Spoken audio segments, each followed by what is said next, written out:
بسم اللہ الرحمن الرحیم۔ السلام علیکم۔ حکومت اور تحریک انصاف کے مابین مذاکرات کے سلسلے کے بعد آج عمران خان سے پہلی انتہائی عام ملاقات شروع ہے۔ اس ملاقات کے اندر کون کون شریک ہے، عمران خان کا ممکنہ کیا جواب ہو سکتا ہے، اور کون سی عام شخصیات ان کو ابھی ملاقات کی اجازت نہیں ملی، یہ ساری ڈیٹیل آپ کے سامنے رکھنی ہے۔ دوسری طرف جسٹس محسن اختر کیانی یا باقی جو اس وقت اسلام آباد ہائی کورٹ کے ججز ہیں، آپ کو علم ہے کہ ججز کی تعداد کے اندر اضافہ کیا جا رہا ہے، اور اس کا بنیادی مقصد ایک بیلنس جو ہے اس کو خراب کرنا ہے اور حکومت کے حق میں کرنا ہے۔ اور اب یہ کوشش تھی کہ کسی طرح یہ ججز دباؤ کا شکار ہو کے تھوڑا سا اپنا رویہ تبدیل کرے، لیکن لگتا یہ ہے کہ اسلام آباد ہائی کورٹ کے اندر بیٹھے ہوئے یہ ججز کسی صورت بھی پیچھے ہٹنے کے لیے تیار نہیں ہے۔ اور آج جسٹس محسن اختر کیانی نے ایک عام طاقتور شخصیت سے رپورٹ طلب کی ہے، اس کی کچھ ڈیٹیل آپ کے سامنے جو ہے وہ رکھنی ہے۔ حکومتی وزراء جو ہے انہوں نے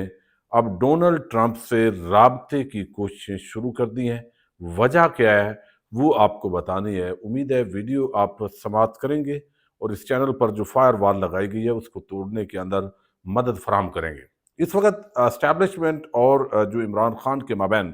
ایک بظاہر بڑی جنگ ہے، اور بدقسمتی ہے یعنی آرمی چیف اور عمران خان بنیادی طور پر اس پوری جنگ کے اندر آمنے سامنے نظر آ رہے ہیں، لیکن اس کا خمیازہ پوری قوم کو بھگتنا پڑ رہا ہے۔ اب قصور تو واضح طور پر ہمیں پتہ ہے کہ جو طاقتور حلقے ہیں انہوں نے پاکستان کا جو الیکشن ہے وہ چوری کی ہے، یہ ان پر الزام ہے۔ اور پھر 9 مئی کے واقعات اور اس کے اندر بھی عمران خان کو ایک تذلیل کے انداز میں وہاں اسلام آباد ہائی کورٹ پر حملہ کر کے گرفتار کرنا، اور اس سے ایک فطری اشتعال پیدا ہونا، یہ ساری چیزیں بالکل سمجھ آنے والی ہیں۔ کوئی بھی اس کو 9/11 سے کوئی تعبیر کر رہا ہے، لیکن میں ان گھٹیا غلیظ جو کردار ہیں صحافت کے اندر بھی، وکالت میں بھی، سیاست میں بھی، ان پر بڑا حیران ہوتا ہوں کہ در و دیوار کی اہمیت کبھی بھی انسانی جان سے زیادہ نہیں ہوتی، لیکن یہاں پہ 26 نومبر کو جو کچھ ہوا، اس سے پہلے 9 مئی کو بھی بہت سارے جو لوگ ہیں ان کو اس وقت بھی اس طرح کی اطلاعات تھی، لیکن یہاں پہ انسانی جانوں کا جو نقصان ہوا ہے اس پر بات کرنے کی بجائے چند دیواروں پر اگر کسی نے وہاں پہ مور کی بات ہوتی ہے، کبھی جو ہے وہ آپ دیوار کو کسی نے کوئی ڈنڈا مارا ہے تو اس کی حرمت زیادہ ہو گئی ہے۔ حضور نبی اکرم صلی اللہ علیہ وسلم کی ایک حدیث مبارکہ ہے کہ آپ نے کعبۃ اللہ، ایک روایت کے مطابق کعبۃ اللہ کی طرف اشارہ کر کے فرمایا کہ اے اللہ کے گھر کعبۃ اللہ، تیری بڑی حرمت ہے، لیکن ایک مومن کی جو جان ہے اس کی حرمت تجھ کعبے سے بھی بڑھ کر ہے، یعنی اس طرح کا مفہوم ہے حدیث مبارکہ کا۔ تو اتنی ایک انسانی جان کی حرمت ہے، لیکن اب دیکھیے ایک انسان کا بے گناہ قتل پوری انسانیت کا قتل ہے، یہ اللہ تعالیٰ کی کتاب کہتی ہے، لیکن اس کو چھوڑ کے جو جتنے بہت سارے دگڑ دلے یا ان کو آپ جو بھی کہیں وہ اس کام پہ لگے ہوئے ہیں کہ بھائی دیکھا انہوں نے یہ اس دیوار پہ پتھر مارا تھا، انہوں نے یہ کیا، انہوں نے 9/11 کر دیا، تو یہ لوگ بیسیکلی جلتی پر تیل ڈالنے کا کام کر رہے ہیں۔ اب دیکھیے زیادتیاں کی اسٹیبلشمنٹ نے پہلے بھی کی، اب بھی کی، اب اس کو سلجھانے کا وقت ہے، اور سلجھانے کے لیے آج شہباز شریف نے کابینہ کے اجلاس کے اندر کہا ہم نے بڑے کھلے دل کا مظاہرہ کیا اور ہمیں امید ہے یہ مذاکرات کامیاب ہوں گے۔ وہ بھئی کون سا کھلا دل؟ کھلے دل کا مطلب یہ ہے کہ آپ فارم 47 کی حکومت پہ بیٹھے ہوئے ہیں اور آپ کہیں جی فارم 45 کے مطابق جو جتنی سیٹیں ہیں وہ ملنی چاہیے، اور اصول کی بات ہے جس پارٹی کی اکثریت ہے وہ حکومت کے اندر آئے۔ پھر جوڈیشری کو آزاد ہونا چاہیے، اپنے مفاد کے لیے کبھی آپ آرڈیننس ایکٹ لاتے ہیں، کبھی آپ آئینوں کے اندر ترمیم کرتے ہیں، تو یہ جو کچھ بھی ہے یہ تو ایک کھلی قسم کی جو ہے نا وہ کتاب ہے جو آپ نے عوام کے سامنے رکھی ہوئی ہے۔ اب جس طرح اوورسیز پاکستانیوں کا اور خاص طور پر امریکنز کا اور برطانوی جو اوورسیز ہیں ان کا جو کردار ہے، اور یورپی ممالک کے اندر بھی بڑا بھرپور کردار ہے اوورسیز کا، لیکن چونکہ امپیکٹ زیادہ امریکہ اور یوکے کا پڑتا ہے تو اب وہاں پہ